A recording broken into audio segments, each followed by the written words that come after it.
Bonsoir à tous et bienvenue dans cette nouvelle édition du Flash d'information. On démarre avec la politique nationale. Le Conseil des ministres a adopté une communication relative à l'adoption de la politique nationale de gestion intégrée des frontières de la Côte d'Ivoire, PNJFCI.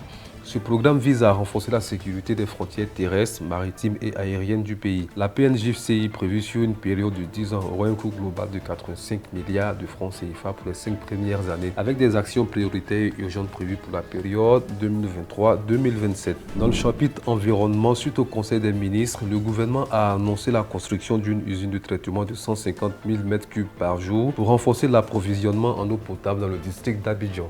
Cette initiative vise à répondre aux besoins croissant en eau potable dans la capitale économique de la Côte d'Ivoire. Un accord de prêt a été ratifié pour financer partiellement ce projet d'envergure. On poursuit avec l'actualité nationale. Le président de l'Assemblée nationale en déplacement au Cap-Vert. Le déplacement du président de l'Assemblée nationale, M. Adama Biteko, au Cap-Vert a été marqué par des échanges fructueux avec le président de la République du Cap-Vert.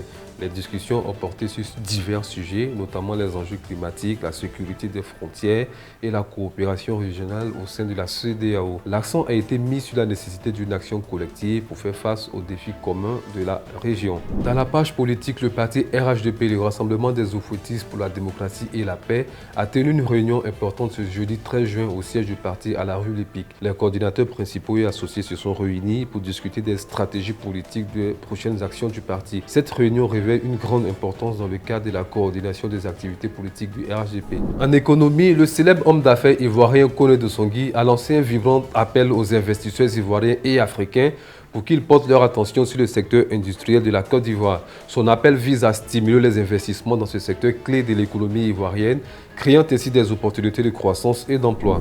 Dans le continent, une attaque sur un oléoduc Niger-Bénin a coûté la vie à 6 soldats nigériens selon des sources de sécurité.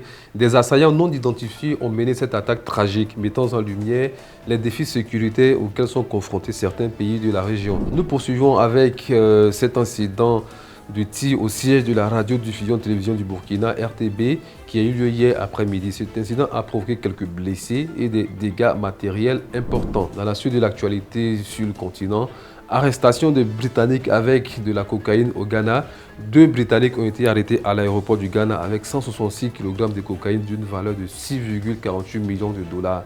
Cette saisie met en évidence des efforts continus des autorités pour lutter contre le trafic de drogue. À l'international, lors du sommet du G7, Giorgia Meloni, première ministre de l'Italie, a appelé les dirigeants du monde à produire des résultats concrets et mesurables sur des questions clés telles que l'Ukraine, le Moyen-Orient, l'intelligence artificielle et la migration. Cet appel souligne l'importance de l'action collective et de la résolution des défis mondiaux. L'Arabie Saoudite a lancé officiellement l'expérience du premier taxi aérien autonome pendant la saison du Hajj. Cette initiative marque une avancée significative dans le domaine des transports aériens et de la technologie autonome. On ouvre la page sport avec le tirage au sort de la Coupe d'Afrique des Nations. Le tirage au sort des éliminatoires de la Coupe d'Afrique des Nations CAF Maroc 2025 aura lieu le 4 juillet à Johannesburg. Cet événement marque le lancement officiel de la course vers la Coupe d'Afrique des Nations CAF, mettant en compétition plusieurs nations africaines de renom. Enfin, dans l'actualité sportive, hier mercredi 12 juin, la résidence Abidjan a accueilli le lancement de la fondation Sébastien Haller. Cette fondation vise à promouvoir le bien-être des enfants dans les domaines de la santé et de l'éducation, soulignant l'engagement envers les causes humanitaires et sociales de l'attaquant des éléphants de Côte d'Ivoire. C'est tout pour ce flash d'information. Restez connectés sur Aminata 24 pour plus d'actualités.